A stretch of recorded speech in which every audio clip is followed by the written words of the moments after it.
Les fans de la culture pop japonaise ont trouvé leur bonheur. Ce week-end, c'était la première édition du festival Chibi Rouen, traduisez Petit Rouen, un salon dans l'esprit de la Japan Expo avec des karaokés ou des jeux vidéo. L'événement a connu un franc succès quand la mode nippone passionne. Félix Bolez et Didier Bert.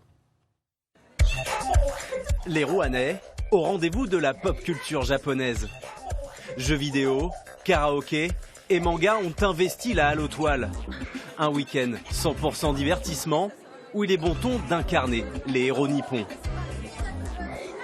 C'est la capacité de s'apporter à soi des super pouvoirs, des choses que les autres n'ont pas en fait.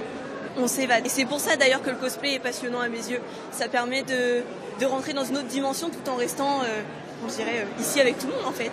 Et de partager un peu ce qu'on aime et puis voilà. Du moderne au rétro, l'organisation a célébré toutes les générations. Le festival Chibi Rouen a aussi convié son lot de stars, des visages peu connus, aux voix indémodables. S'attaquer à moi maintenant, personne.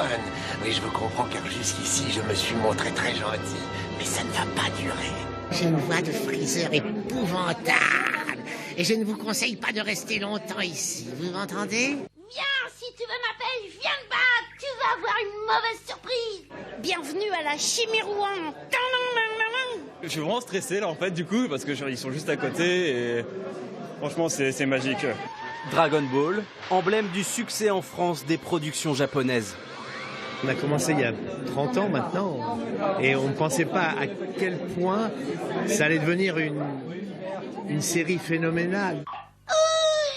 Les Japonais ont su parler de choses du quotidien et extraordinaires en même temps. C'est-à-dire que Goku c'est un super-héros, mais il arrive, il fait pipi comme tout le monde.